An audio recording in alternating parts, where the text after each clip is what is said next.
A gente vai trabalhar hoje a teoria da anomia sob a visão do Robert Merton. Tá? Quem foi Robert Merton? É um teórico americano, Robert King Merton. Ele nasceu em 1910, viveu até 2003, então observa-se que ele teve uma vida longa, né, em torno de 92 anos. E já de início, eu trago uma curiosidade a respeito dele.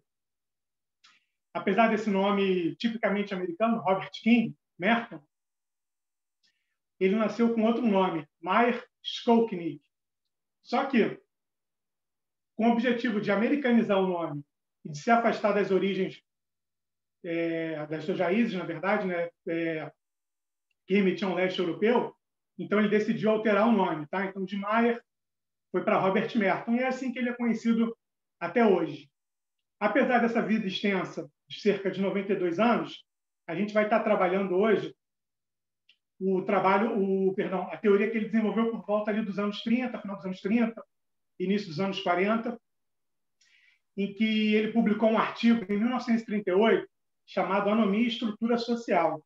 Tá? É um artigo pequenininho e que depois ele incluiu na sua principal obra, de 1949, Sociologia, Teoria e Estrutura. Tá? Então, a gente está trabalhando mais ou menos ali em torno da década de 40. Isso é muito importante, porque para saber a teoria dele legal e para entender, para ver como é que ele desenvolveu o seu pensamento, é imprescindível a gente fazer uma análise do contexto histórico, que a gente vai começar daqui a pouquinho. De início, eu queria destacar três méritos, na obra do autor, tá bom? Primeiro, que ele representou o rompimento definitivo com o pensamento biologicista. A gente falou isso na semana passada, analisando o Durkheim, e destacou que um dos grandes méritos dele era justamente ter o quê? Rompido com aquela forma de pensar do positivismo biológico, ali do final do século XIX, né? Do positivismo criminológico, perdão. Então, ele rompeu com as ideias de Lombroso, de Garófalo, com quem ele discutiu muito, e com Ferrer. Então, ali no final da primeira metade do século XX, a gente pode dizer que realmente teve o rompimento efetivo da sociologia com o pensamento biologicista. Então, Durkheim começou essa tendência e o Merton ele veio para colocar a última pá de cal. Então, ele determinou o quê? Que os critérios biológicos, assim como Durkheim falou, eram incapazes de identificar situações sociais estruturais que davam origem aos comportamentos desviantes. Tá? Então, para o Merton, o segredo está onde? Na verdade, qual foi o grande mérito do Robert Merton? Foi trabalhar com o critério da estrutura social. Então, ele pega o desvio e analisa sob a ótica da estrutura social. Então, ele vai desenvolver alguns conceitos daqui a pouco, que a gente vai estudar, de estrutura cultural, estrutura social, que ele aprofundou bastante e observou isso. Quando a gente relaciona essas duas estruturas, a social e a cultural, ele vai ver que tem uma contradição entre elas. E dessa contradição, dessa divergência, é que vai surgir o desvio e também, consequentemente, a situação de anomia. Outra coisa muito importante que fez o Merton se destacar foi justamente ter sido quem fez a melhor abordagem da obra do Durkheim. Então, ele aprofundou bastante o conceito de função, né? No caso, a teoria estrutural funcionalista, e também deu novos contornos à ideia de anomia. Então, é muito, muito importante o Durkheim porque ele deu prosseguimento ao trabalho desculpa, o Merton é muito importante porque ele deu prosseguimento ao trabalho do Durkheim e, na verdade, foi além, delineando novos conceitos, estabelecendo novos pensamentos e tanto que até hoje ele é citado tanto por criminólogos críticos quanto por sociólogos, tá bom? E esse tratamento, quem dá é o Anitua, essa análise de que o Merton fez a melhor abordagem dos conceitos durkheimianos, tá? E, muito importante, ele pegou esses conceitos e aplicou na prática. O próprio Merton, ele defendia, ele era contrário, na verdade, à elaboração de uma teoria geral. Então, ele se preocupava muito com a aplicação da sua teoria ao caso concreto. Então, a gente vai ver que uma das críticas à teoria dele, que seria um pouco limitada, mas, na verdade, ele mesmo já falava isso. Ah, não, minha teoria, eu concordo, ela é de médio alcance, como o Barata falava, né? Realmente, a minha teoria é de médio alcance. Por quê? Porque ela é específica para determinados objetos, ou para determinado objeto, no caso do desvio. Então, a gente depois, quando for fechar e tratar as críticas ao pensamento dele, a gente vai trabalhar melhor essa ideia, tá? Então, como eu falei, o Merton ele era funcionalista, igual ao Durkheim, só que, na verdade, ele era classificado, ou classificaram como uma espécie de funcionalista relativizado, ou mitigado, que ele tinha uma espécie de compromisso mínimo com a linha teórica. Ele era mais preocupado com a realidade social, principalmente através da questão da estrutura social, que era onde residiriam os problemas do desvio da anomia. Tá bom? Assim como Durkheim, ele refutava qualquer concepção individualista e patologizante do desvio. Para ele, a origem do desvio, a gente vai ver, está na estrutura social. Principalmente o quê? Na diferença que existe entre a estrutura social, enquanto os valores vigentes na sociedade, e a estrutura social, tá bom? Entre a estrutura cultural, perdão, e a social. Como é que o Merton analisava a relação entre a sociedade e o indivíduo? Como a gente falou, ele refutava as concepções individualistas. Ele entendia que a sociedade e o indivíduo eles estavam umbilicalmente associados. Eram conceitos que não podiam ser separados. Então, ele sempre pautou isso, a análise da sociedade e do indivíduo como um todo. Tá? Então, a gente não vai separar a sociedade, a gente não vai separar o indivíduo. Para ele, a sociedade gerava tanto a rebeldia, como a sancionava como um comportamento patológico, mas, na verdade, também era produtora do consenso. Então, é muito importante a gente analisar esses dois elementos conjuntamente, como proposto por ele. Então, entrando na análise do desvio, na obra do Merton, como é que ele enxergava o desvio? Basicamente como o Durkheim. Ele entendia que o desvio era uma coisa normal, um fato social normal, e também entendia que era fruto da estrutura social. Então, a princípio, o desvio não era uma coisa ruim, tá bom? A gente vai sempre ter isso em mente. O desvio é sempre uma coisa normal, natural. Em que sentido? Em que condições? Em que momento?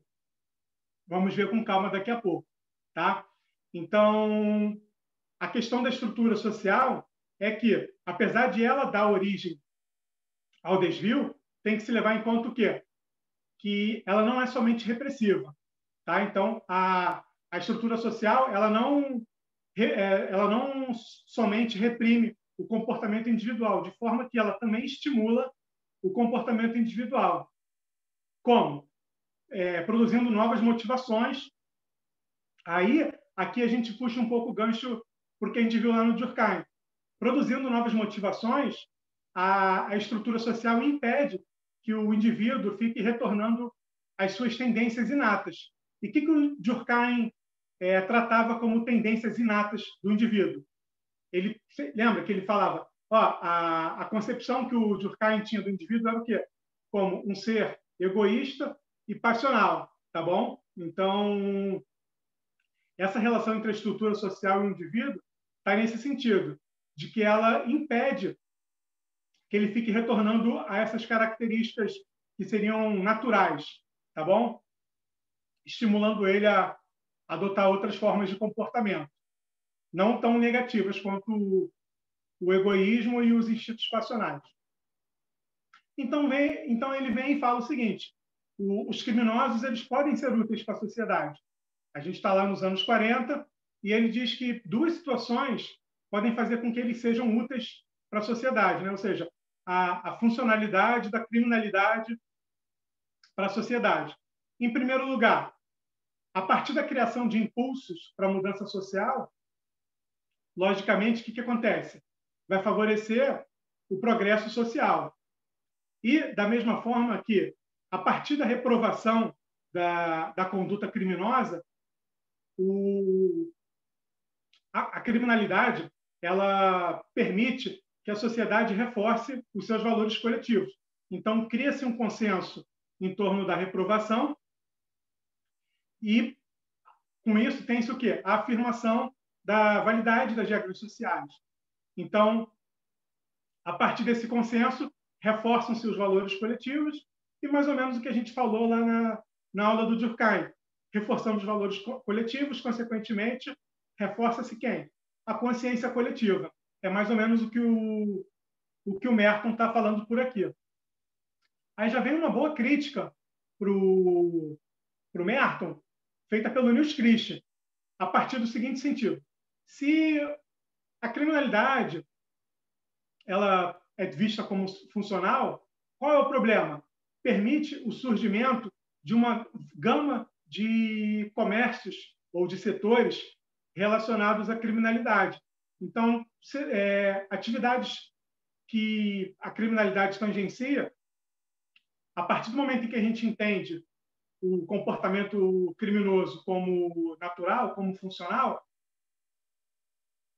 cria-se uma verdadeira, até o nome principal do livro do Nils Christie, uma verdadeira indústria do crime. Então, surgem companhias de seguro vendendo apólices de todo tipo, a colocação de portões eletrônicos, cercas, alarmes, o trancamento das pessoas em condomínio, que também reflete nas relações sociais entre elas, a utilização de pulseiras, de tornozeleiras eletrônicas, a privatização dos estabelecimentos prisionais. Então, tudo isso é mais ou menos o que o Nils Christie chamava de indústria do crime. Tá? O crescimento de um lucrativo comércio nas mais diversas áreas que a criminalidade tangencia.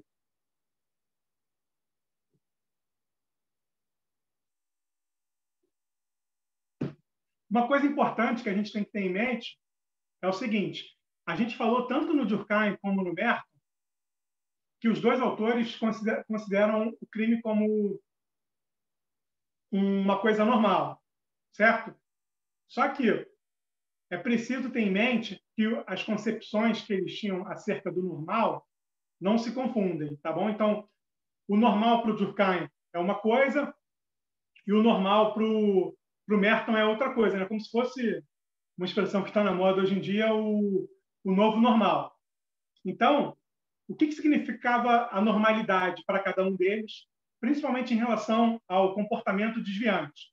O Durkheim considerava o delito como normal porque ele estava presente em todas as sociedades, tá bom? Então, independentemente da estrutura da sociedade, o delito estava lá.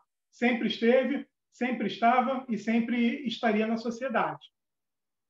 E isso estava relacionado àquilo que a gente falou do caráter dúplice do ser humano, que era composto pela parte individual, que seriam o corpo e as necessidades orgânicas, né, os instintos e paixões, basicamente, e o componente social, que seria associado à consciência coletiva e responsável pelo controle do componente individual, tá bom? Então, em Durkheim, o normal é o quê? O fato de o crime ser existente em todas as sociedades. No Merton, a concepção já muda bastante, tá? Por quê? O que quer dizer normal em Merton? Que o crime só pode ser considerado dessa forma em determinadas situações e específicas condições estruturais. Então, basicamente, o Durkheim dizia que o delito, para ser considerado normal, supunha um tipo específico de sociedade, que, no caso, era a sociedade capitalista. Tranquilo? E relacionado à espécie de sociedade, haveria uma pressão aquisitiva com base em uma ideologia de igualitarismo. Essa expressão é trazida pela professora Vera Malaguti, e também o professor Juarez Cirino trabalha isso. Então, é muito importante a gente associar a normalidade do desvio com a sociedade capitalista, porque a gente vai ver daqui a pouco a questão do individualismo, do consumismo, tá bom? Das pressões em torno de obtenção de riqueza, alcance de sucesso, acumulação de riquezas. Então, para falar em delito como normal, tem que ter a sociedade capitalista no meio. Bom, uma das grandes contribuições, antes da gente entrar na parte do desvio como um todo, queria trazer isso, porque é bem interessante e acho que vocês já... Eu não vi se vocês trabalharam já a teoria do Leibniz, porque inverteu um pouco a ordem, mas aí eu já vou ou adiantar ou repassar isso com vocês. Uma das principais contribuições do Merton, embora não esteja diretamente associada à sua teoria da anomia, foi o desenvolvimento do que se chamou de teoria da profecia autorrealizável ou autorrealizada. Em inglês é self-fulfilling prophecy. Tá? O que quer dizer isso? Bom, ele começou a trabalhar isso quando ele estava estudando as consequências não intencionais da ação. Isso tem muito a ver com a teoria do etiquetamento, né, do Labeling Approach, e também tem a ver com a questão do Teorema de Thomas, não sei se vocês já ouviram falar, que segundo o qual situações definidas como reais serão reais em suas consequências. O que isso quer dizer? Aí eu trouxe aqui uma explicação do professor Maurício Dieter, que ele fala o seguinte: a teoria da profecia autorrealizável representa o processo pelo qual um evento se concretiza em função das expectativas sociais subjacentes, que o antecipam como certo. Então, se algo é tido como esperado, como previsto, como imaginado, isso vai acontecer. Aí tem várias justificativas, o professor Dieter aprofunda um pouco, eu coloquei isso no material, ele fala da relação dialética entre as expectativas de comportamento e o comportamento real que deriva dessas expectativas. Então, se um comportamento é esperado, quando ele acontecer realmente, vai ser por quê? Porque essa expectativa levou ao seu acontecimento. Um falso prognóstico, ele acaba se tornando realidade a partir justamente disso. Espera-se que ele aconteça, apesar dele não ser real, o que a gente vai ter? Vai acontecer esse prognóstico. Um exemplo assim ruim que a gente, na verdade, um exemplo bom, mas que na verdade a gente não compartilha, é, por exemplo, quando falam-se em sementinhas do mal nas comunidades. Aquelas crianças ali são sementinhas do mal, elas vão entrar para o crime. Então, a partir da criação de expectativas em relação a determinado acontecimento, inevitavelmente eles aconteceriam, enquanto consequências não intencionais da ação. Tá? Então, isso porque a atitude dos demais em relação ao sujeito, voltando para a questão do crime, a atitude da sociedade em relação a um determinado sujeito determina a sua autopercepção. Então, por exemplo, aquele sujeito ali cometeu um determinado crime. Então, lá na aula do Leibniz, o que vocês aprendem? Que criminoso é aquele a quem o rótulo de criminoso foi aplicado com sucesso. Então, a partir do momento que tem essa aplicação de um rótulo ao sujeito, ele mesmo vai se identificar com aquele rótulo, vai ter uma autopercepção diferente acerca dele. O que acontece? Essa estigmatização, essa rotulação, ela favorece, ela permite, ela possibilita o que é? A criminalização posterior, que também recebe o nome de desvio secundário ou de reincidência. Tá? Então, se ele for taxado de criminoso, ele vai se ver como criminoso E isso vai permitir que ocorra o desvio secundário, né, a reincidência. Tá? A rotulação ela leva à autoaceitação da imagem por parte do rotulado. Então, isso que quer dizer a teoria da profecia autorrealizável. Olha, aquele sujeito ele é um criminoso, ele vai repetir as condutas criminosas, ele vai cometer os crimes novamente. Então, é aí que a gente puxa esse gancho. É como se houvesse uma inevitabilidade do comportamento antissocial dele. Quais são as consequências práticas disso? Dentre outras, a falta de oportunidades para egressos do sistema carcerário. Então, dificuldade na contratação por parte de empregadores. E isso só leva o quê? A reafirmar a condição dele, a ele se autoafirmar enquanto criminoso, o que vai favorecer certamente, ou possivelmente, a prática de novas condutas criminosas no futuro. Esse assunto é bem legal. Aí até o professor Flávio Antônio da Cruz, ele traz uma expressão do Karl Popper designada efeito de Édipo. Também parece bastante com o teorema de Thomas, na verdade com a teoria da profecia autorrealizável. O que seria o efeito de Édipo? Ele, segundo o conceito segundo o qual a influência de uma teoria, ou de uma expectativa, ou de uma previsão a respeito de um acontecimento, por ela previsto ou descrito. Então, se há uma previsão, se há uma expectativa a respeito de alguma coisa, a tendência seria que ele acontecesse. Aí ele usa essa expressão porque lá no mito do Édipo, a previsão do parricídio por parte do Édipo, por um oráculo, seria o estopim para a cadeia causal desse crime futuro. Tá? Então, a partir da previsão de que ele cometeria o parricídio, isso realmente aconteceu mais à frente. Voltando para o Merton, para a teoria da anomia em Merton, a gente foi lá na Lua e voltou. Professor. Qual era o objetivo do Merton? Demonstrar que algumas estruturas sociais exerciam uma pressão muito forte para que determinados indivíduos agissem não conforme as regras sociais previstas, ou seja, agissem de uma forma contrária ao regramento social, tá bom? Então, a partir dessa pressão, aconteceriam as condutas não conformistas. E a hipótese principal dele, qual era? O comportamento desviante, como a gente já falou, seria um sintoma da divergência, da contradição, tem vários sinônimos, e vocês vão ver que no material que eu preparei, eu busquei sempre manter as expressões e evitei um pouco de ficar utilizando alguns outros sinônimos para poder manter um pouquinho a facilidade no entendimento.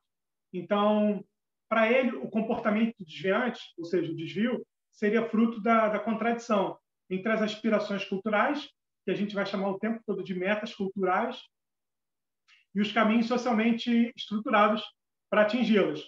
O que a gente vai ver daqui a pouquinho, os meios institucionalizados. Então, a gente tem as metas, tem os meios. Se eles se corresponderem, vai ser difícil a ocorrência do desvio. Só que, a partir do momento que há um descompasso entre as metas e os meios, abrem-se os caminhos para a prática do comportamento desviante.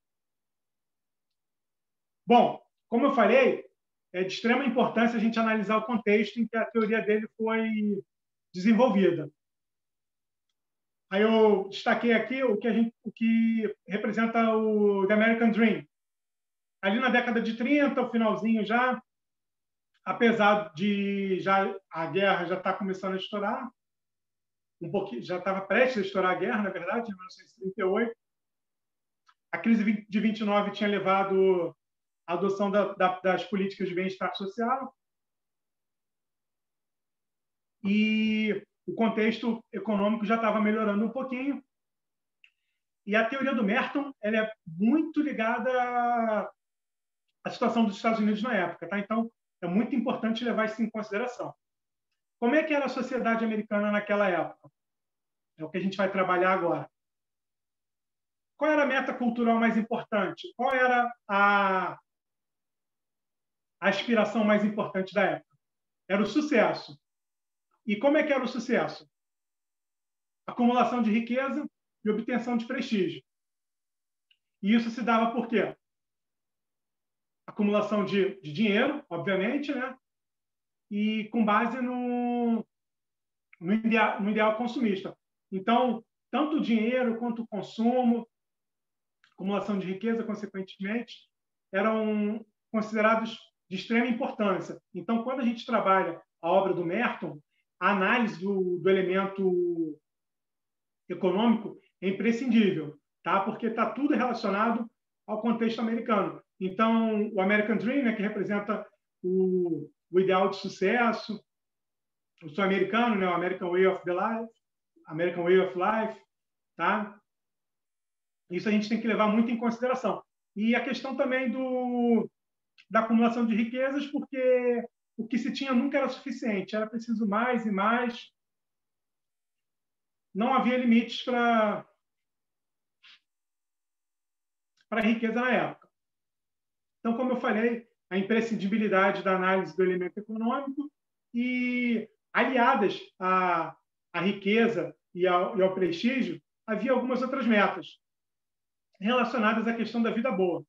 Pode destacar saúde, ter uma casa própria, uma família bem estruturada, um bem-estar social, a questão também do sucesso econômico. Então, como é que a riqueza poderia ser alcançada? Quais meios poderiam ser dirigidos para alcançá-la? Primeiro, os meios legítimos. Por exemplo, abrir uma empresa que vai fazer sucesso e vai permitir a acumulação e a concentração de capital. E também havia os meios ilegítimos, como, por exemplo, promover um roubo a banco e, a partir daí, obter uma vultosa quantia financeira. O Merton ele diz que a sociedade americana na época era a sociedade anômica por excelência. O que significa isso? Aí ele destaca 3 aspectos relativos a essa característica, a anomia por excelência de uma sociedade. Primeiro, universalismo na definição dos meios. A gente vai, no final, fazer uma crítica a isso, mas já pode até adiantar. Considerar os meios como universais, as metas como universais, os valores como universais, era pressupor o quê? Que haveria um consenso geral na sociedade. Só que a gente não pode falar nisso. A gente vai trabalhar na aula da semana que vem, na teoria das subculturas, em que o consenso ele não é geral. A sociedade toda, a cultura toda, ela é dividida em menores grupos, que são as subculturas, que podem ou não ter uma correspondência bionívoca em relação aos seus valores. Tá? Então, essa primeira característica já é alvo de uma das críticas que a gente vai fazer mais à frente. Essa universalização, ela pressupõe uma falsa meritocracia. A gente sabe que meritocracia só pode se manifestar quando a gente tem o quê?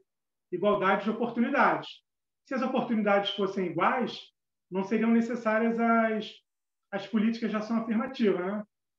Então, já puxando o gancho para a segunda característica da sociedade americana enquanto anômica por excelência, a desigualdade de oportunidades. Isso é um problema muito grave. Por quê? Apesar de as metas serem difundidas universalmente, o que acontece? Nem todo mundo tem a oportunidade de alcançá-las da mesma forma. Então, essa também foi uma das grandes sacadas do Merton. Observar que havia uma distribuição desigual dos mecanismos de obtenção das metas, tá? E, consequentemente, haveria um desequilíbrio entre as metas culturais e os meios institucionalizados. Ou seja, havia uma cilada social. Como assim? Opa, tem a previsão de um modelo um projeto, na verdade, de vida para todos, tá? Um projeto universal. Só que, ao mesmo tempo, a grande maioria das pessoas não tem a menor condição de concretizar esse projeto, tá? Então, é só trabalhar que você vai ganhar dinheiro, vai ficar rico, vai comprar sua casa, seu carro, outras propriedades, outros bens de consumo. Isso, na verdade, o Merton falou, não, peraí, não é bem assim. Apesar de as pessoas agirem na maioria dessa forma, buscarem as metas através dos meios previstos, haveria um forte desequilíbrio na distribuição desses meios. Tá? Então, ele mete um alho na sociedade dos Estados Unidos por causa dessas três características. Universalismo na definição dos meios, desigualdade de oportunidades e desequilíbrio entre metas culturais e meios institucionalizados para alcançá-las. Na verdade, essas três características elas estão intrinsecamente ligadas. Então, vocês podem observar, falei de uma, fui na outra, voltei. Acho que fica um pouco, apesar do vai e vem, acho que é mais interessante de observá-las. Tá? Agora a gente começa o estudo dos conceitos básicos que a gente pode observar durante a obra toda do Robert Merton. Então, ele definiu duas grandes estruturas, tá bom? A estrutura cultural e a estrutura social.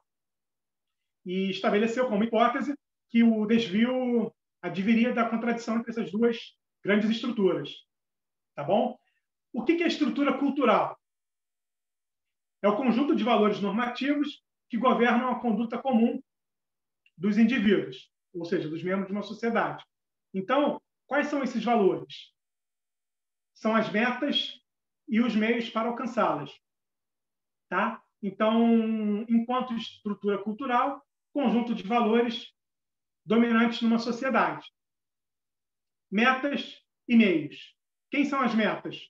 São os motivos fundamentais que regem o comportamento do indivíduo. Então, basicamente, é o que ele é, por que ele se comporta daquela forma, por que ele está agindo dessa maneira, o que ele quer. Basicamente, quais são as metas que a gente trabalhou ali mais cedo? A acumulação de riqueza e a obtenção de sucesso, de prestígio. Tá bom? Meios institucionalizados, o outro conceito mais importante, pulando um pouquinho os modelos de comportamento que a gente vai trabalhar mais à frente. O Merton dizia que a estrutura cultural ela estabelecia esses valores, as metas culturais, e previa modelos de comportamento através dos quais os meios eram respeitados ou não, os meios institucionalizados. O que são os meios institucionalizados? Coloquei a definiçãozinha. São os recursos socialmente admitidos para o alcance das metas sociais. Tá? Em outras palavras, o próprio Merton dizia que era a estrutura de oportunidades reais que condiciona, de fato, a possibilidade de os cidadãos se orientarem para alcançarem as metas, respeitando as normas legais. Então, é importante a gente estabelecer que meios institucionalizados representam o quê? Meios legítimos, tá bom? Então, a gente vai trabalhar o tempo todo meios legítimos em contraposição aos meios ilegítimos. Quando eu falar em institucionalizado, são só os legítimos, tá? Os lícitos, os legais. A gente vai usar todos esses sinônimos. Então, haveria o estabelecimento de metas e de meios para alcançá-las. Essa expressão a gente vai também trabalhar o tempo todo. Então, basicamente, isso era a estrutura cultural. O conjunto de valores que regeriam uma sociedade. Segundo Merton, o conjunto de representações axiológicas comuns que regulam o comportamento dos membros de uma sociedade. Então, o que a estrutura cultural oferece ao indivíduo? As metas culturais e os modelos de comportamento, através dos quais a gente tem os meios para alcançar aquelas metas. Tá? Os meios ilegítimos, eles fazem parte do conceito de meio institucionalizado? Não. Os ilegítimos, eles são rejeitados pelo pensamento dominante. Eles são considerados como uma violação das regras sociais, tá? Então, a gente tem que separar o joio do trigo, né? Os meios legítimos dos meios ilegítimos.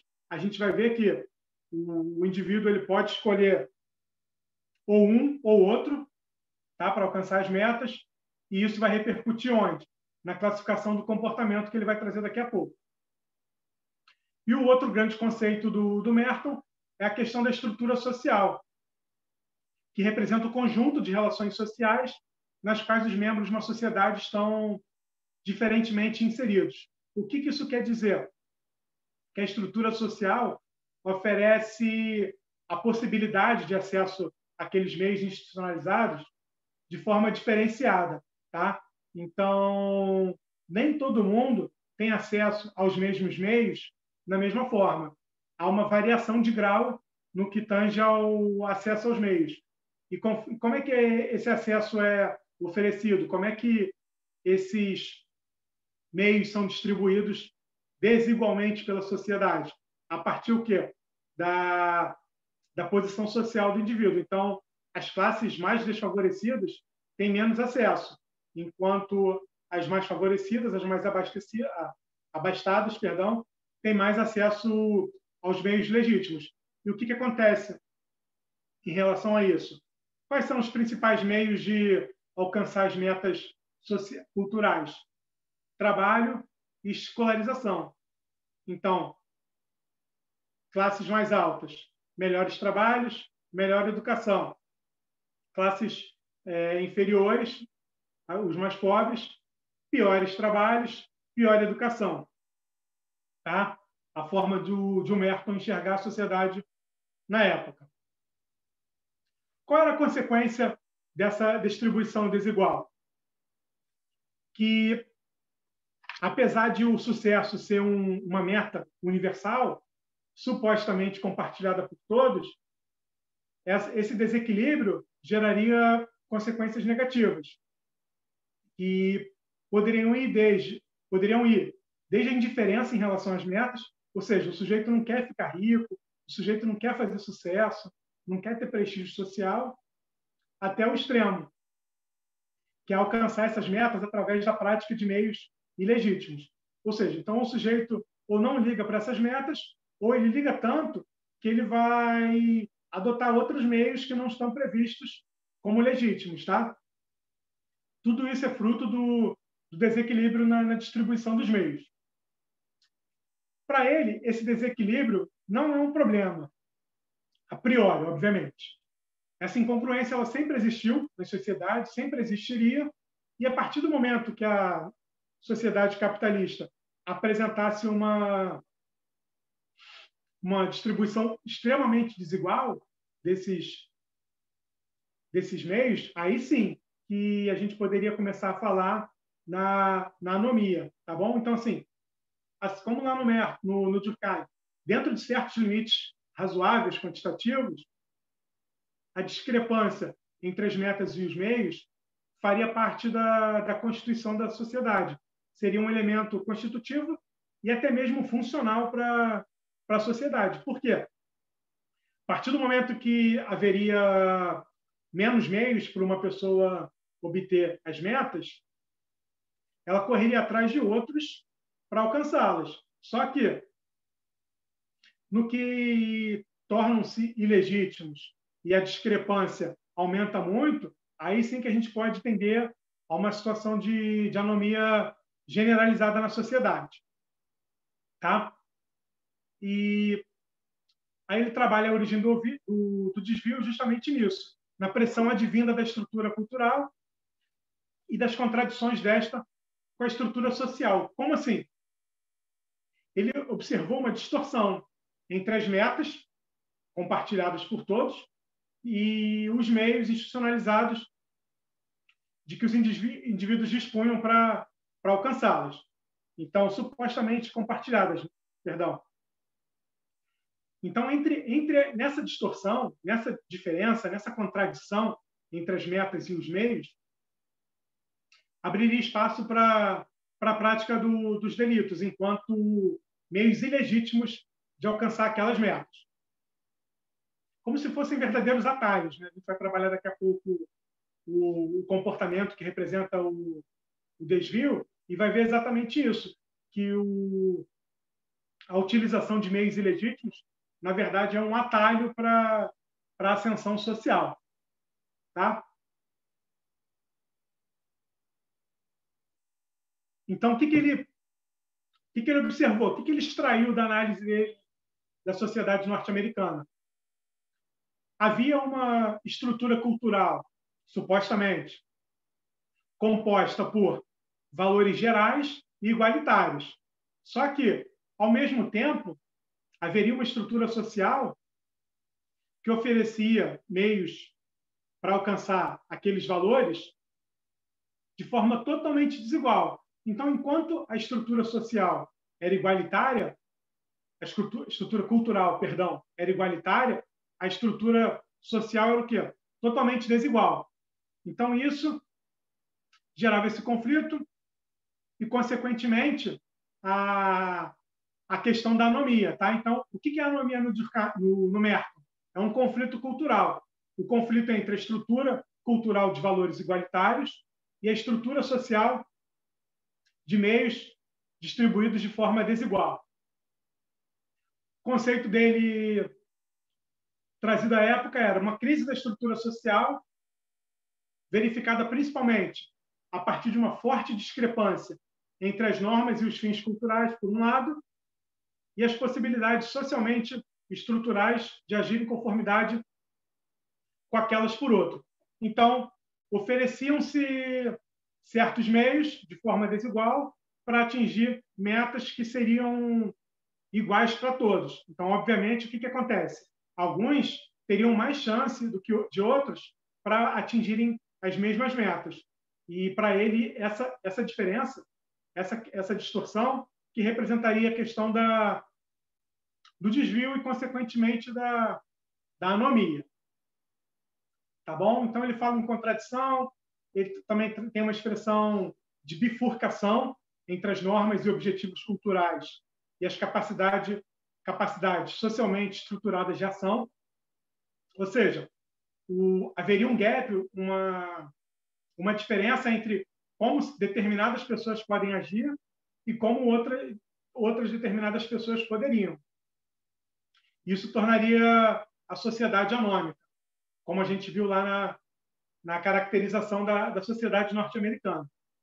Tá? A anomia está muito associada ao seguinte: as metas culturais, principalmente riqueza, fama, prestígio, sucesso, elas geram uma pressão muito grande na sociedade, nos indivíduos, principalmente. Então, essa pressão, que ele denominou de pressão anômica, ela levaria os sujeitos a preverem os meios que eles utilizariam para alcançar essas metas. Então, assim, quanto maior a pressão, maior a tendência da utilização de meios ilegítimos, tá bom? Então, a priori, a maioria da população se valeria de meios legítimos para alcançar as metas, tranquilo? Só que, conforme a pressão vai aumentando e a porca vai torcendo o rabo, o que acontece? O charme dos meios ilegítimos para alcançar aquelas metas começaria a se manifestar mais e haveria uma tendência à utilização desses meios ilegítimos, não institucionalizados, tá bom? Os membros se sentiriam mais pressionados para atingir as metas e valeriam-se desses meios. O que acontece? Quando que a meta não é atingida? Quando o indivíduo não dispõe de meios correspondentes, certo? Então, a gente vai ver que, dependendo do modelo de comportamento, algumas pessoas reagem de determinada forma, outras reagem de outra. Isso vai estar associado à aceitação dos meios legítimos ou à adesão aos meios ilegítimos. E que ele verificou que a ascensão social ela tinha um obstáculo muito grande. Qual era? Exatamente a falta de acesso aos bens legítimos. Tá? Então, assim, quanto maior a pressão anômica, maior a dificuldade em atingir as metas. E vice-versa, certo? Se a pressão é maior, há menos meios legítimos, o que vai acontecer? Cada vez mais vai ficar difícil de atingir a meta. Então, por isso que haveria essa tendência à adoção dos mecanismos ilícitos para alcançá-los. E ele também estabeleceu que a pressão anômica estava presente em todas as sociedades, só que ela seria mais forte onde? Entre as pessoas de baixa renda, né? Nas classes inferiores, mais baixas da sociedade. Por quê? Porque essas classes teriam menos acesso aos meios legítimos, ou seja, se tem menos acesso aos legítimos, teriam mais acesso aos ilegítimos. Então, ele começa a construir isso. Mais pressão, menos meios legítimos, mais meios ilegítimos. Se há mais condutas violando as regras sociais, consequente, há mais o quê? Delitos. Então, está aí a grande crítica que a gente vai fazer ao Merton no final. Qual? Associar intrinsecamente o quê? Pobreza e criminalidade, a partir desse raciocínio que a gente construiu. Mais pressão, menos meios legítimos, mais meios ilegítimos, mais delito. Então, ele dizia que a criminalidade é maior entre os mais desfavorecidos, porque eles teriam menos meios de alcançar as metas, de atingirem as metas. E vai propor algumas coisas. Muito do pensamento dele foi utilizado ali na época, também depois dos anos 50 e 60. Mas isso é, obviamente, alvo de severas críticas, porque ele cria uma associação direta entre o quê? A criminalidade e a pobreza, estabelecendo que pessoas pobres teriam mais chances, mais propensão à prática de crimes. Então, isso para dar aso a preconceitos, a discriminações, é um pulo, certo? Apesar de ter todo um raciocínio por trás, é muito perigoso pensar dessa forma. Tá? Então, quem está em posição mais desvantajosa, por ter uma discrepância maior entre as metas e os meios, estaria mais propenso a praticar crimes. Então, o professor Nitu, argentino, ele conclui dizendo que, realmente, o Merton associa a questão do desvio e da anomia ao fato da estrutura social não oferecer a todos os indivíduos os mesmos meios, apesar de as metas serem o quê? As mesmas. Então, essa discrepância entre os meios oferecidos e as metas que são compartilhadas por todos, seriam compartilhadas por todos, é o que gera a anomia. Consequentemente, a partir da adesão às metas ou não adesão, e a partir da adesão ou não aos meios institucionalizados, é que o Merton cria a sua classificação, a sua tipologia dos comportamentos, que ele denominou tipologia das adaptações. Então, assim, como a gente falou lá no Durkheim, eles são positivistas, então, inevitavelmente, vão fazer classificações. Tá? E classificações, a gente sabe que são atos de poder, são hierarquizações, são terrenos férteis para a criação de inimigos do outro, né? Isso a gente estuda bastante na criminologia crítica. Então, a gente vai ver que ele classifica os comportamentos conforme a adesão ou não às metas culturais e aos meios tidos como legítimos para alcançá-las.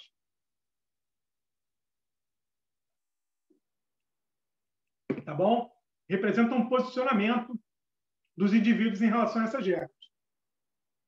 E fala que esses modelos de comportamento, que são o objeto dessa análise, eles são verdadeiros tipos ideais. Ou seja, esse recorte da realidade, né, na típica concepção weberiana, permitiria fazer inferências a respeito da sociedade como um todo. Então, ele continua. Possibilidades oferecidas de forma desigual, variam conforme a classe social, e não permite que todos os indivíduos ajam, ao mesmo tempo, conforme as metas culturais e conforme os meios para alcançá-las. Por isso que há várias formas de comportamento, porque alguns aceitam as metas e aceitam os meios. Outros aceitam um, mas não aceitam o outro. Outros não aceitam nenhum nem outro. Então, por isso que várias combinações diferentes dão origem ao quê? A diversos modelos de comportamento. Tá? Aí eu trouxe uma tabelinha desses modelos de comportamento. O que a gente pode ver aí? Que, traduzindo essa tabela, quando a gente vê o mais, significa a concordância com um valor. E o menos é quando significa a discordância em relação ao valor, né? Ou seja, a meta ou ao meio. O comportamento de rebelião, vocês podem ver que tem o símbolo de mais ou menos ali. E depois eu vou explicar por que tem os dois sinais ali. Mas, a princípio, os 4 primeiros são as 4 possibilidades, né? Mais com menos com mais, menos com menos. E a rebelião é aquele que conjuga as duas formas. Tá? Vamos entrar em cada um desses comportamentos rapidinho, para explicar o que cada um significa. Primeiro, pelo comportamento conformista. O que significa o comportamento conformista ou de conformidade com os valores? Como eu falei, ele diz que a maioria das pessoas, a maioria dos indivíduos, age de acordo tanto com as metas culturais, quanto de acordo com os meios para alcançá-las. Tá bom? Por mais que haja uma distribuição desigual desses, as pessoas aceitam tanto as metas quanto os meios. E, teoricamente, haveria uma meritocracia que permitiria o quê? Que aqueles que se esforçassem mais alcançariam mais rapidamente ou teriam maior êxito no que diz respeito a atingir as metas. Obviamente, a gente não pode falar em meritocracia, né? Então, isso aí a gente pode criticar bastante a teoria dele. Tá? Então, o conformista, ele adere tanto às metas quanto aos meios. Ele não tem problemas de adaptação em relação ao regramento social. Ele tenta alcançar as metas através dos meios previstos legitimamente. Ou seja, é aquele que se submete aos meios para alcançar os fins. Vou usar bastante a associação entre meios e fins para classificar os comportamentos, né? Para definir os comportamentos. Então, nesse modelo, há uma submissão aos meios para o alcance dos fins. Quanto mais indivíduos houver dessa maneira, mais integrada, mais coesa, mais estável vai ser a sociedade. Tá? Porque depois a gente vai ver que existem outros modelos de comportamento que podem colocar em xeque a estabilidade da sociedade. Então, se mais pessoas se comportarem conforme os valores previstos, mais estável vai ser a sociedade. Concorda? E a partir desse modelo que o Merton faz a análise dos demais. Tá bom? A gente parte agora para o comportamento inovador. Como vocês podem ver, até coloquei os sinaizinhos ali para facilitar. O comportamento de inovação, ele representa a concordância com as metas, mas a discordância em relação aos meios. Tá? Por que eles discordam nos meios? Porque os inovadores, eles são aqueles que sofrem a pressão anômica de uma maneira mais forte. Então, apesar deles concordarem com as metas, então eles querem ficar ricos, eles querem fazer sucesso, eles querem obter prestígio, querem ter uma vida boa, eles percebem que, através, única e exclusivamente, dos meios previstos, eles não vão conseguir atingir essas metas. Então, vai ser necessário, ou eles se abrem para a prática de meios ilegítimos. Então, a pressão sobre eles é muito grande.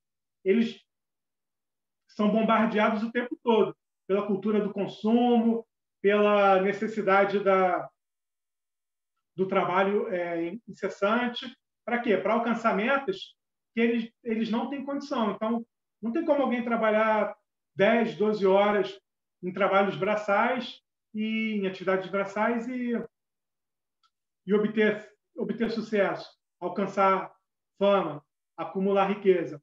Então, a partir dessa situação, o que aconteceria? A pressão seria tão grande que levaria o quê? A prática de meios ilegítimos para o atingimento das metas. Só que, como os meios não são legítimos, esse tipo de conduta ele vai ser o quê? Reprovado pelo resto da sociedade. E enquanto reprovável, o que acontece? Tem-se uma violação das normas, das regras sociais. É aqui que o comportamento criminoso reside, tá? Então, quando a gente fala em comportamento desviante, comportamento criminoso, a gente vai estar tratando do comportamento inovador, vai estar tratando da inovação. Por que esse nome? Porque, segundo Merton, isso não necessariamente seria algo ruim, disfuncional, porque a adoção de novos meios, embora ilegítimos, pode levar, no futuro, à consideração de que esses meios, na verdade, podem ser utilizados para alcançar as metas.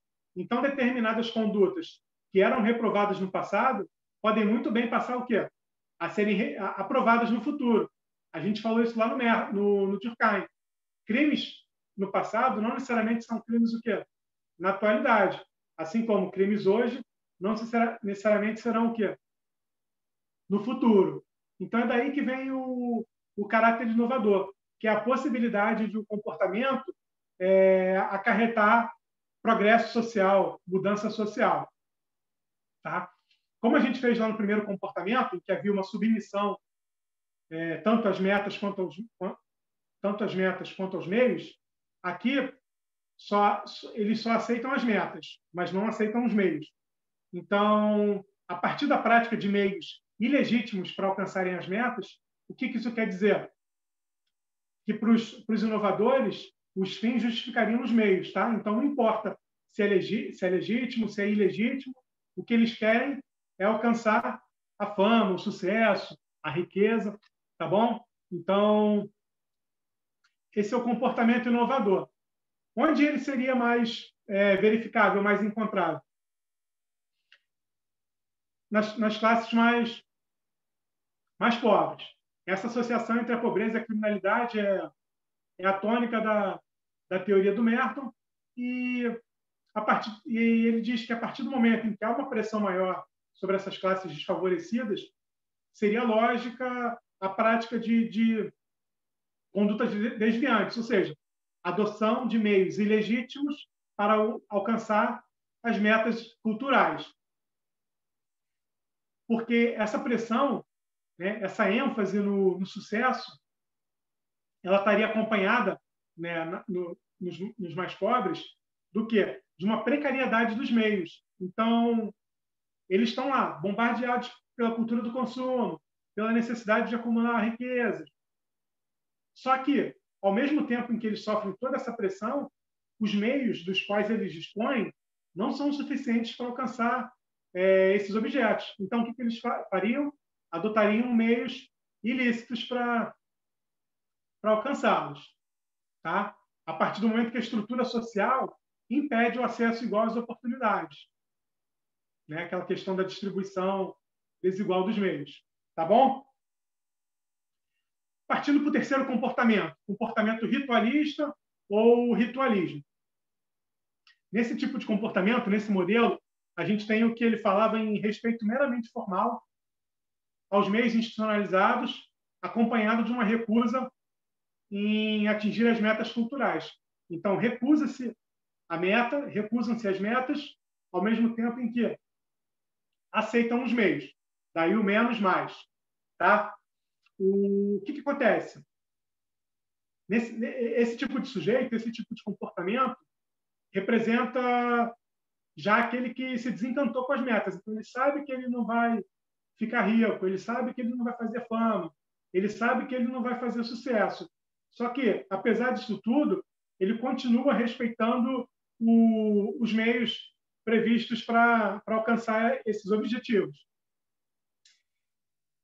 Eles seriam aqueles que fracassaram, né, nessa perseguição das metas e que, julgando-se incapazes, apenas continuariam a respeitar as regras sociais dominantes. A gente não pode confundir esse tipo de comportamento com o conformista, porque o conformista, a gente viu que ele adere tanto às metas quanto aos meios. O ritualista, não. Ele não persegue mais as metas, só que ele continua respeitando os meios. Tá? Então, é bom não confundir.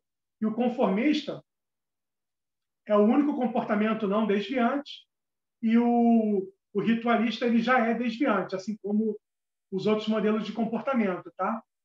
Então, eles estão, teoricamente, de uma postura cômoda. Obviamente, apesar de não terem como atingir as metas, eles estão ali fazendo a parte deles, né? Como se fossem os burocratas da sociedade, né? Aqueles que, até mesmo o nome, a classificação diz, praticam as suas funções, as suas atividades de uma maneira ritualística, porque eles não vão ascender socialmente, eles não vão ficar ricos, eles continuam fazendo o que eles fazem só para continuar vivendo.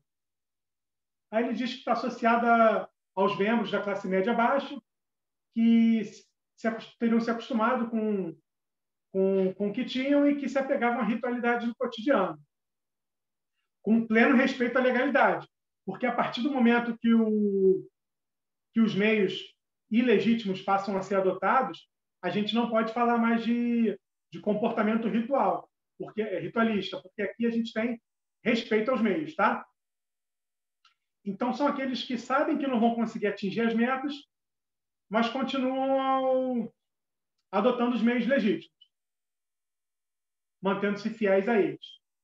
Mudando o sinal agora dos meios, a gente tem um comportamento apático, que também é chamado de evasivo, escapista, comportamento de retraimento, de evasão. O que significa isso? Aqueles dois sinaizinhos negativos ali. Significa que o sujeito renunciou tanto às metas culturais quanto aos meios previstos para alcançá-las. Então, é aquele cara que não se preocupa em ser rico e tampouco se preocupa em agir conforme a sociedade estabelece. Ou seja, ele não se identifica com os valores vigentes. É como se eles fossem... O Merton identificava essas pessoas como os excluídos da sociedade da época, porque eles não aderiram ao meio social. Então, quem seriam eles? Mendigos, viciados em substâncias químicas, errantes. Destacava como exemplo mais radical o suicida, todos aqueles que não estariam devidamente inseridos na sociedade. Por quê? Não adotam nem as metas, nem os meios dominantes vigentes nela. São pessoas que até poderiam interiorizar ou esses valores, né, ou as metas, ou os meios, só que o desencanto, o fracasso, o insucesso levaram à adoção de atitudes escapistas, enquanto que mecanismos de fuga. Então, são mais introspectivas, resignadas, derrotistas. Tá? Então, a gente trabalhar o exemplo do suicida, acho que facilita um pouco a compreensão desse modelo, enquanto espécie mais radical dele. Só que, mas eles não respeitam os meios. Só que esse não respeito aos meios significa que eles são perigosos? Talvez. Teoricamente, essa renúncia seria o suficiente para a gente dizer que eles poderiam ter um esvaziamento na sua periculosidade. Só que essas figuras que a gente tratou, os mendigos, os dependentes químicos, os errantes, eles eram frequentemente utilizados como instrumentos de imposição de medo na sociedade.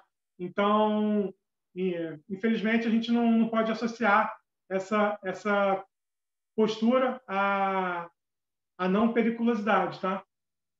Isso é assim até hoje, né? Essas figuras são associadas à criminalidade, refletem uma forma de comportamento desviante.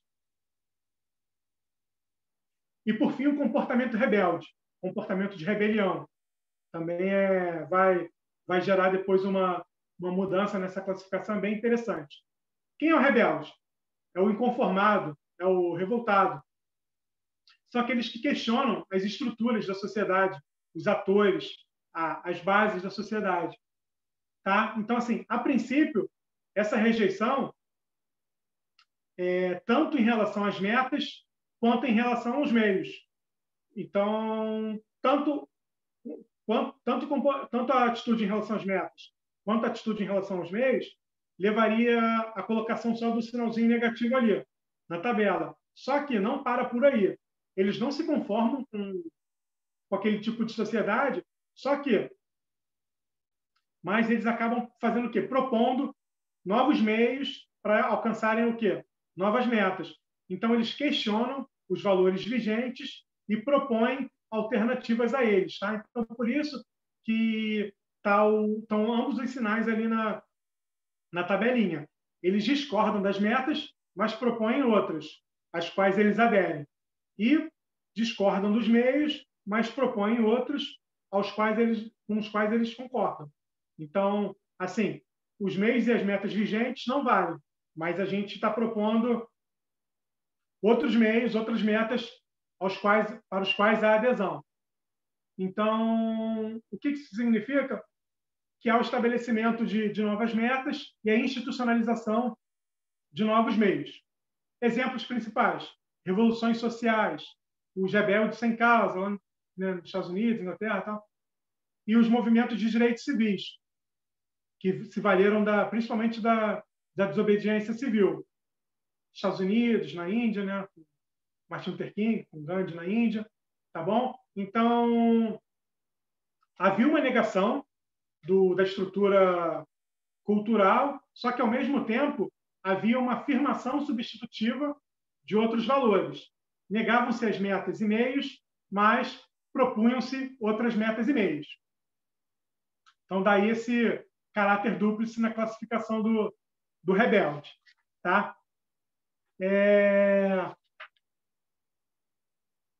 Começando as críticas ao Merton, eu já falei algumas, né, principalmente a associação entre pobreza e criminalidade, só que elas não param por aí. A gente vai ver que tem uns 3 ou 4 slides só de críticas a ele.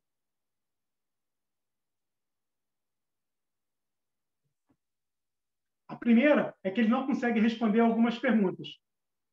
A primeira que eu destaquei ali, tirando do professor Juarez Siriano, é por que existe a criminalidade alheia à obtenção de lucro.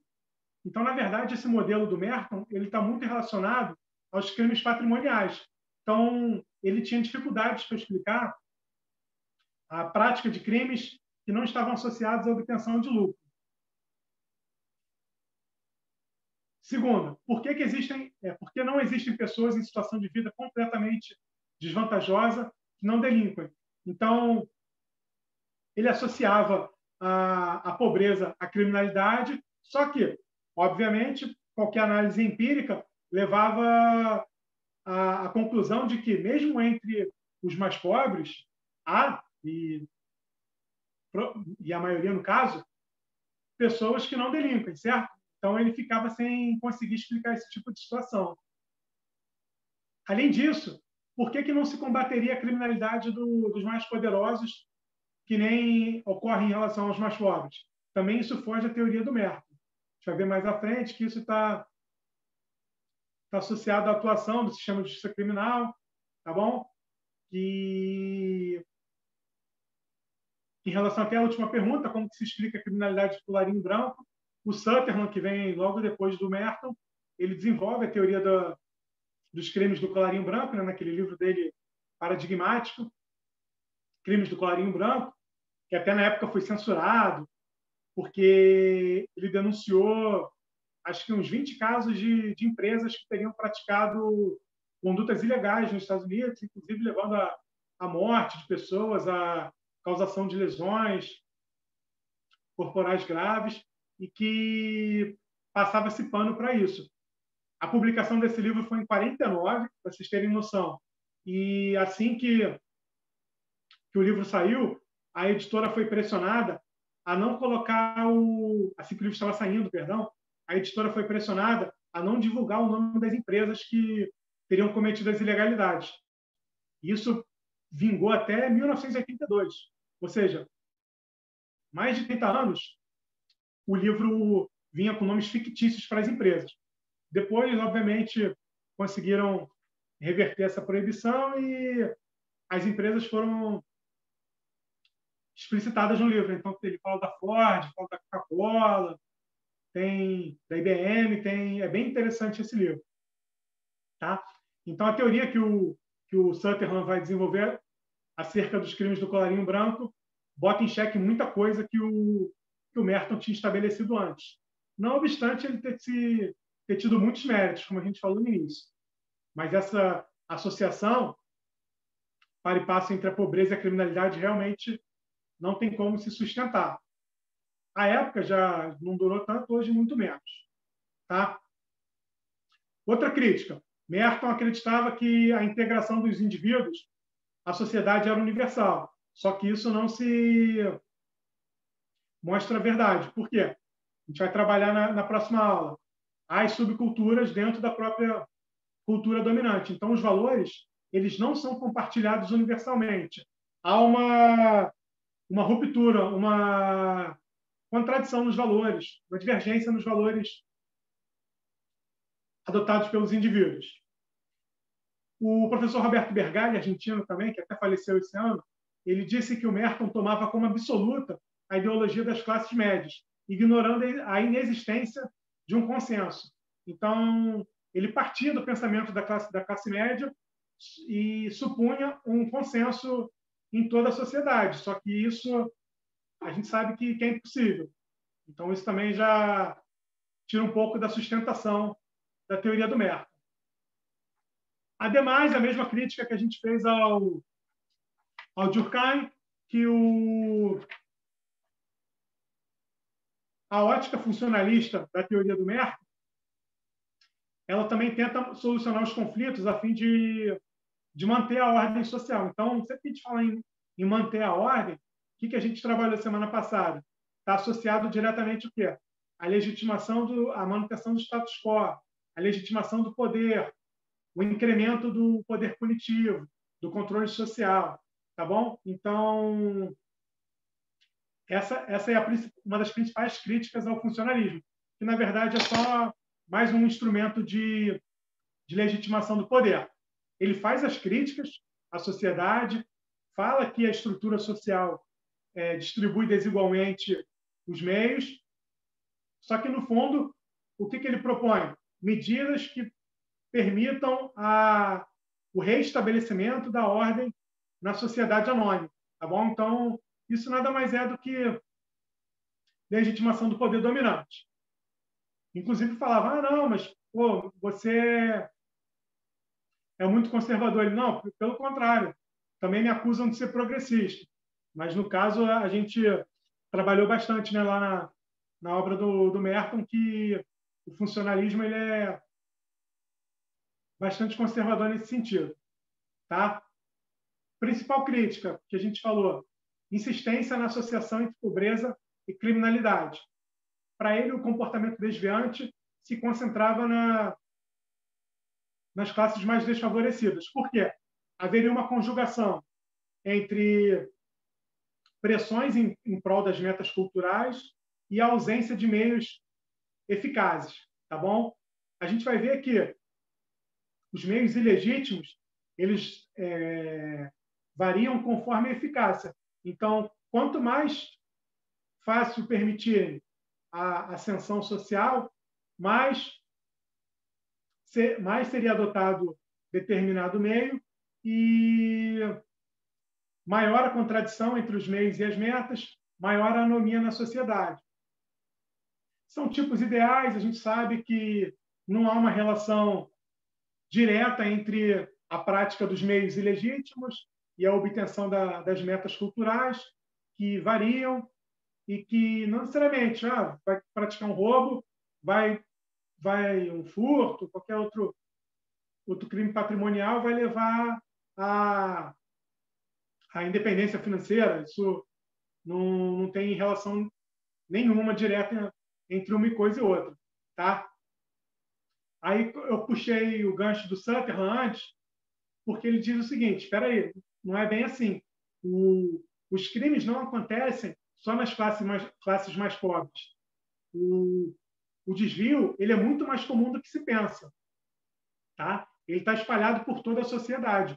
Os mais poderosos, as elites, também praticam crimes. Podem ser outros tipos de crimes? Sim. Podem ser os mesmos? Sim, também. Entendeu? Então, essa foi a grande sacada do Sutherland. Dizer que o crime estava espalhado por toda a sociedade. Então, com isso, essa concepção do Merton de que pobreza e sociedade estão ligados está errada, tá bom? A teoria do colarinho branco, dos crimes de colarinho branco, mostrou esse defeito no Merton. E, ao mesmo tempo, disse o quê? Espera aí, não é que os pobres sejam mais propensos a delinquirem. Na verdade, as classes mais pobres, as classes mais desfavorecidas, não são quem praticam mais crimes. Eles são quem sofrem a maior repressão penal, a maior atuação, a atuação mais forte do sistema de justiça criminal, que a gente sabe que ela é seletiva, atua preferencialmente sobre os mais vulneráveis e filtra a criminalidade oriunda das classes dominantes. Tá bom? Então, é essa a alteração que a gente tem que fazer na teoria do Merton. Não é que os mais pobres pratiquem mais crimes. Eles são mais alvo da repressão penal, da atuação do sistema de justiça criminal no que tange a criminalização secundária. Tranquilo? Como a gente falou, os avanços trazidos pela teoria dos crimes do colarinho branco fizeram a superação dos defeitos do Merton em relação a não dar conta dos crimes praticados pelos empresários.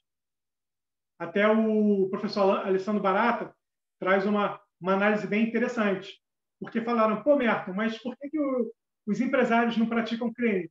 Por que só os mais pobres? Ele vira e fala, não, mas os empresários não internalizaram os meios institucionalizados.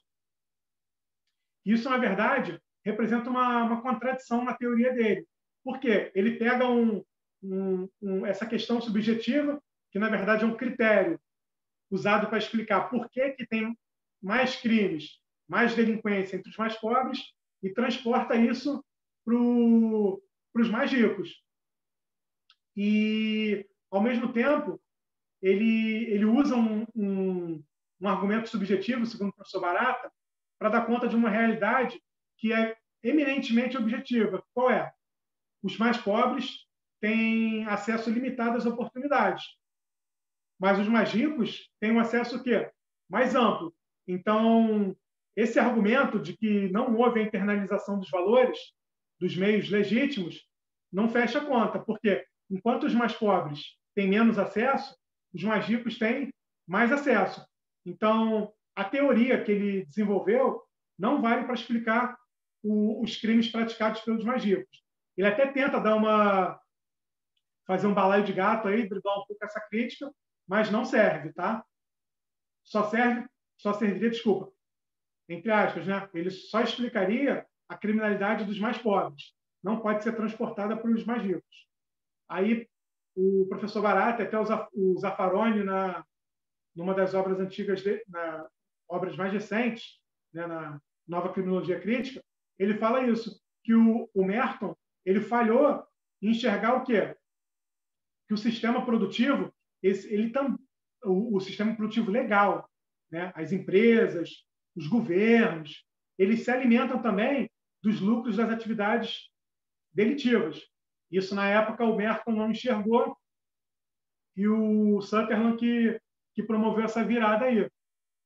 Como exemplo, o professor Zaffaroni traz o mercado financeiro e a lavagem de capitais do tráfico de drogas. Né? A gente sabe que é uma das questões mais problemáticas em relação ao tráfico, é para onde vai o dinheiro.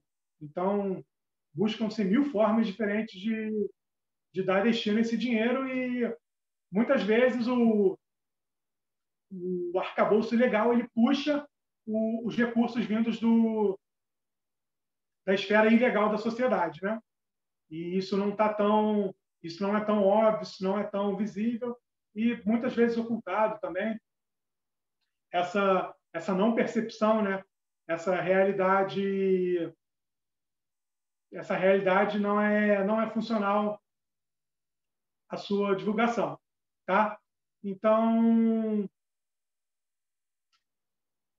a gente pode fazer essa crítica, né, que a frequência de crimes nas classes mais pobres não depende da maior criminalidade, mas sim da maior seletividade, tá? Então, não é que eles pratiquem mais crimes, é porque eles são mais vulneráveis à atuação do sistema de justiça criminal e são os maiores alvos da atuação da repressão penal. Além disso, tem a questão da cifra oculta da criminalidade, tá? Que é muito maior nesses casos. Crítica também muito grande em relação à ideia de meritocracia, porque a distribuição desigual das oportunidades impede que as metas sejam atingidas da mesma forma. Tá? Então, ele trabalha com essa ilusão da meritocracia, mas isso não valia naquela época, muito menos hoje. Tanto que, logo depois, políticas de ação afirmativa já foram estabelecidas nos Estados Unidos, já a partir dos anos 50, 60, bem antes aqui do Brasil, cujo exemplo melhor é o das cotas. Tá? Alguns outros méritos do Merton, já levando para as conclusões acerca da teoria dele, dizem respeito ao seguinte: a pressão anômica, que era o que levava à adoção de meios ilegítimos, ela poderia ser diminuída. Por quê? Quais são os meios principais de alcançar o sucesso? Ele fala trabalho e educação. Então, a partir de políticas de trabalho e de educação, seria possível reduzir a pressão anômica. Então, ele fala políticas de educação universal e políticas de pleno emprego seriam capazes de aliviar a pressão anômica. Consequentemente, diminuir a necessidade de adoção de meios ilegítimos e fomentar a adoção de meios legítimos para alcançarem as mesmas metas supostamente universais. Então, na verdade, até como o professor Dieter fala, a teoria do Merton ela é muito mais, ela pode ser considerada na verdade, uma espécie de política criminal, porque ele está propondo medidas que repercutiriam nos índices de criminalidade, a partir do fato de que diminuiria a contradição entre meios e metas, tá bom? E, consequentemente, reduziria a prática de crimes, a anomia na sociedade, tá? Por isso que essa teoria dele repercutiu em alguns governos nos Estados Unidos, ali principalmente na década de 60, o John Kennedy, Lyndon Johnson, e também por defensores do estado de bem-estar social, porque enquanto alternativa à sociedade capitalista, o estado de bem-estar social, apesar de não serem da mesma natureza jurídica, seria uma possibilidade mais palatável, mais tangível do que em relação ao socialismo. Então, essas propostas relacionadas à política de educação universal, pleno emprego, assistência social, tudo isso poderia repercutir na prática de crimes. Por fim, até falei da questão da criminologia de médio alcance. O professor Barata diz que o pensamento do Merton pode ser classificado como criminologia de médio alcance. Por quê?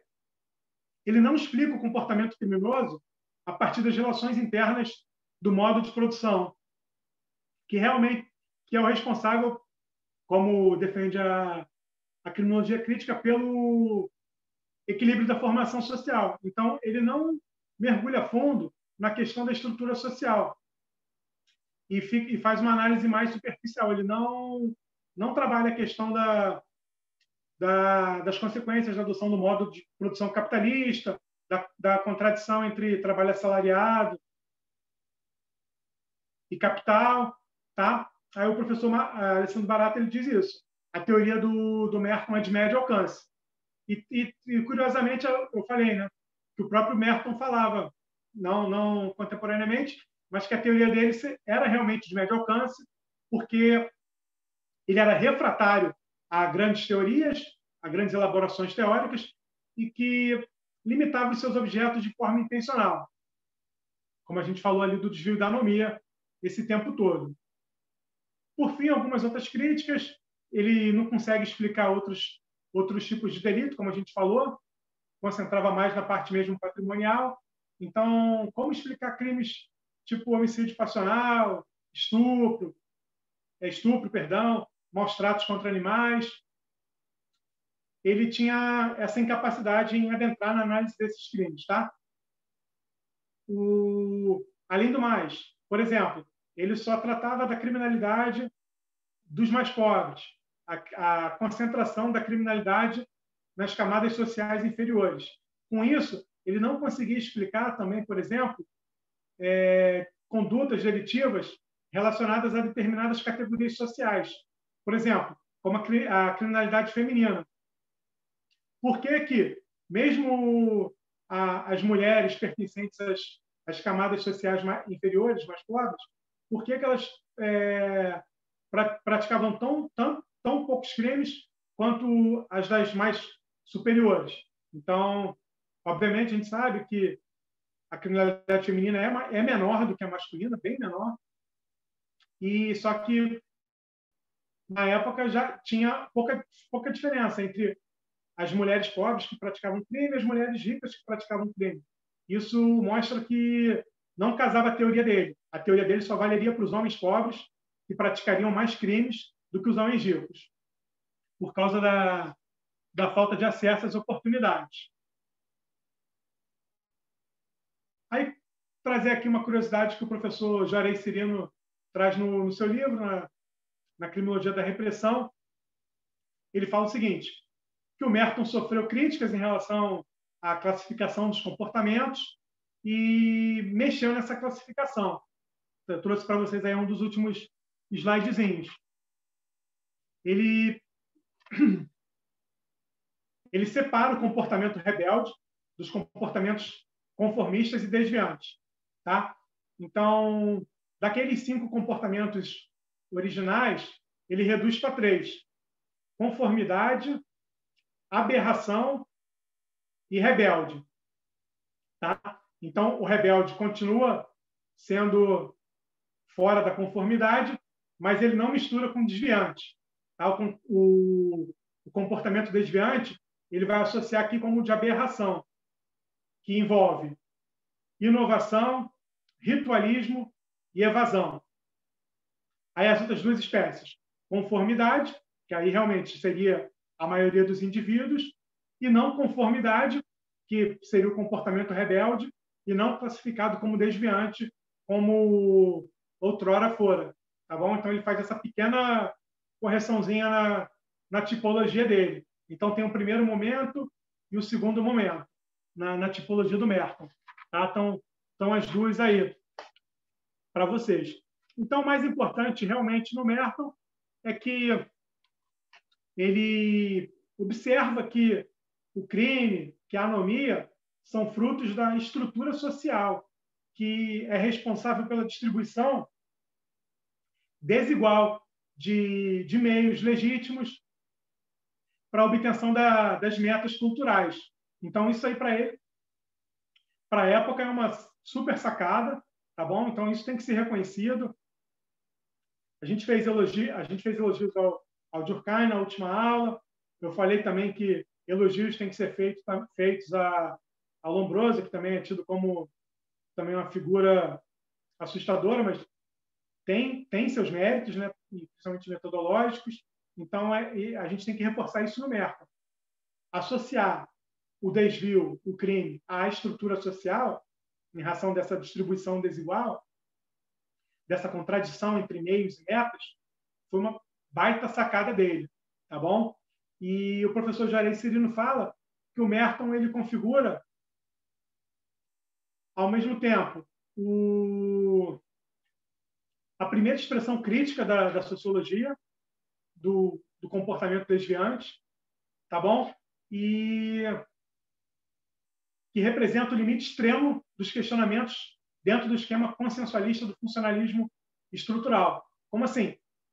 Ele diz que o Merton está quase indo para a parte crítica da teoria. Ele está ali no limite entre o consenso e a crítica. Só que, obviamente, enquanto funcionalista, ele ainda está na parte do consenso da estrutura social, tá? Da estrutura da sociedade. Mas, na verdade, seria um quase crítico por parte do Merton. Ele traz uma descriçãozinha que eu acho interessante esse parágrafo, que ele fala o seguinte: a explicação do comportamento antissocial através da estrutura social, corretamente circunscrita pelos constrangimentos econômicos, de desigualdades materiais, produzidos por um contexto de classe e simultânea difusão de uma ideologia igualitária, em uma sociedade realmente desigual. Então, foi o que eu falei ali, ó, luta de classes, dominação, subordinação de uma em relação à outra, distribuição desigual de oportunidades materiais. Tá? Então, ele pescou boa parte disso e falou, não, o comportamento antissocial, o comportamento desviante, advém disso tudo. Tá? Porque compartilham-se metas, só que os meios eles são desigualmente oferecidos. Então, é óbvio que essa conta não vai fechar. Esse é o grande mérito do Merton. Então, ele seria como se fosse a primeira expressão crítica da sociologia convencional do comportamento desviante. Tá? Essa é uma expressão do professor Cirino. Só que, como eu falei, esse aspecto crítico, a gente não pode dizer que a teoria do Merton é extremamente crítica. Por quê? Esse viés crítico ele é aparente, porque enquanto funcionalista, enquanto estrutural funcionalista, ele, na verdade, ele tem o escopo de legitimar o poder, porque ele quer restabelecer a ordem desajustada pela anomia. Ele quer restabelecer o status quo. E, principalmente porque ele associa a pobreza à criminalidade. Então, há a produção de estereótipo criminal associado dirigido aos mais pobres, entendeu? Então, a gente não pode cair na esparrela de trazer muito o Merton para o lado crítico, tá? Porque ainda tem muito de legitimação do poder, legitimação do controle social na obra dele. Tá? Basicamente é isso que eu queria destacar. Deixa eu ver se eu separei mais alguma coisinha aqui.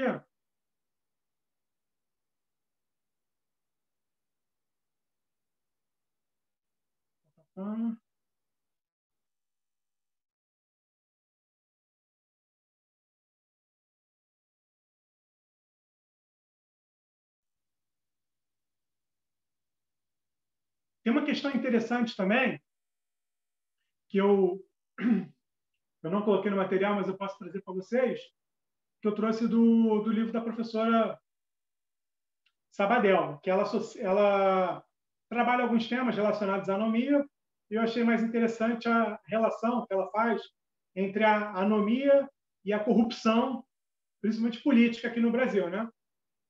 Corrupção passiva. Ela diz o seguinte: no Brasil, a corrupção política representa uma forma de comportamento anônimo, porque o cenário é de desrespeito total às normas legais e também de ineficácia no que tange as sanções relativas à corrupção passiva. Aí traz algumas pesquisas lá do CNJ, de quantas investigações levam a processo, de quantos processos levam à condenação, de quantas condenações levam ao ressarcimento do erário. Então, ela diz que esse cenário é nitidamente anônimo. O arcabouço legal é desrespeitado e que as sanções são ineficazes. Mas diz que, mesmo havendo uma tendência na divulgação maior dos casos de corrupção passiva, a cifra oculta ainda é muito, muito grande. Ou seja, a grande maioria dos casos de corrupção passariam à margem da nossa noção. Aí ela diz que a naturalização do fenômeno, né? Porque a gente... a corrupção já é, como é que se fala? Faz parte da política, não tem o que fazer. Isso é um problema, porque ajuda nessa percepção de uma situação de anomia que a gente enfrenta em relação a isso. No seguinte sentido, a corrupção política seria uma espécie de anomia inovadora. Como assim?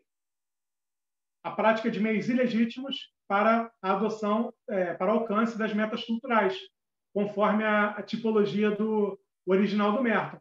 Então, ela associa a corrupção política a um cenário de anomia inovadora no nosso país. Só que, como eu falei, ao mesmo tempo em que a corrupção aumenta, ela não seria combatida, o que acontece?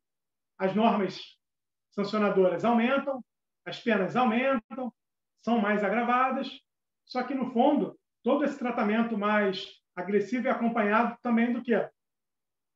Da ineficácia dessas sanções. Tá? Então, isso cria uma contradição. Mas o mensalão, a Lava Jato não levariam a uma mudança desse panorama? Isso é extremamente questionável. Por quê?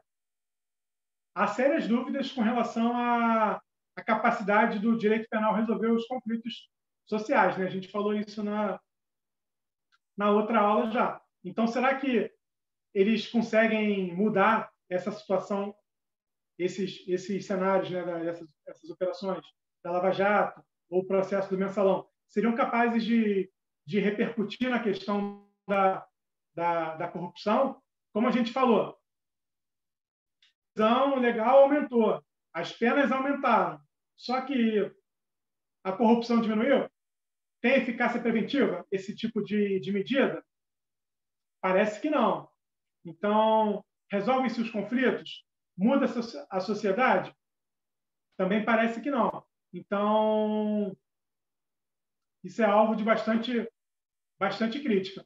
Para concluir, ela traz um estudo lá da FRJ, junto com o Instituto Max, salvo engano, o Instituto Max Planck, lá da Alemanha, que observa-se, de uma forma sociológica, uma ambiguidade, em que é dada a questão da corrupção. Porque, ao mesmo tempo em que se busca combatê-la, utiliza-se a corrupção como instrumento de manipulação, enfraquecedor da democracia e consubstanciado na criminalização da política. Aí ela traz o exemplo do impeachment da Dilma. Fala da atuação da mídia, que constrói seletivamente a realidade, o discurso acerca da corrupção, por meio de julgamentos antecipados, do desrespeito aos direitos e garantias fundamentais, e que, no fundo, o que acontece? A questão da corrupção é tratada por meio de argumentos de senso comum, pelo combate seletivo, como eu falei, e por processos midiáticos, nos quais atuariam em conluio as principais agências do sistema de justiça criminal, o Ministério Público, as polícias, o Judiciário. Tá? Então, que essa utilização manipulativa da corrupção seria uma forma de enfraquecer a democracia, mais ou menos como a gente observa na nossa realidade. O processo de impeachment, quando deflagrado, a forma de chantagem do, então, presidente da Câmara, em face da ex-presidenta. Então, a gente tem esse problema em relação à corrupção, né? Não adianta simplesmente o aumento das penas, porque assim como em relação aos demais crimes, a gente sabe que a eficácia preventiva da pena ela não funciona, né? Ela é mítica, então não resolve. Tá, gente? Então, acredito que eu tenha conseguido explanar tudo que eu pretendia. Também o material tá bem completinho. Acho que não está faltando nada do que eu falei, tirando essa parte agora final da relação com a corrupção, mas querendo eu posso também mandar. Fizemos as principais pontuações em relação à teoria do Merco, as conceituações, as tipologias, as classificações, as principais críticas, né? Acho que... Deixa eu ver aqui rapidinho. Alguma dúvida iminente? Alguma questão a ser tratada, gente? Professor, eu tenho uma pergunta. Eu tenho uma pergunta, por favor. Claro. O senhor falou que o Merton, a teoria de Merton, ele estuda a pobreza e a criminalidade e a legitimação do poder dominante, e o crime se concentra nas classes desfavorecidas, né, que é o alvo, que é mais alvo da repressão penal. E o Emile Durkheim, por sinal, estuda o fruto associa o fruto da estrutura social. Minha pergunta é o seguinte: o senhor falou também da teoria de Édipo. Está relacionado com o que Michel Foucault pensava relacionado ao direito positivo e natural do livro Antígone também, ou não tem nada a ver? Essa parte da teoria de Édipo, eu me refiro. É do livro Antígone, que falava do direito positivo e direito natural, e, por sinal, é levantado em uma teoria de Michel Foucault. Não, só o que eu trouxe do Édipo é a expressão que o Popper criou. A questão do efeito de Édipo, ele está fazendo uma análise ele está tratando da psicanálise, falando de Freud. Aí ele traz essa expressão que eu destaquei, só por ser parecida em relação ao Teorema de Thomas, entendeu? Porque assim, a previsão de um acontecimento levaria à sua realização, entendeu? Não tem... A prioristicamente, eu não quis tratar nada do Foucault, não, em relação a isso. É só mesmo em relação à ocorrência do acontecimento, se prevista, levaria à sua concretização. Tá? Não tem nenhuma associação direta, não. Professor, muito obrigado pela aula. Seja Nada, sempre gente. muito bem-vindo. E foi brilhante mais uma vez. Obrigado. Obrigado, gente. Agradecer mais uma vez ao pessoal do curso pela oportunidade. Tá? Semana que vem a gente vai ter o nosso último encontro sobre a teoria das subculturas delitivas. E com isso eu acredito que a gente vai fechar, né, o programa de criminologia. Tá bom? Se tiver alguma dúvida, podem me mandar. Na frente do material tem meu e-mail, tem meu Instagram. Tá bom? Eu estou devendo ainda o material do Durkheim, que eu estou terminando. Também estou fazendo a apresentaçãozinha. E semana que vem a gente tem esse encontro sobre as subculturas delinquentes, delitivas. Tá bom? Para avançar na questão do estudo sociológico. Tá legal, gente?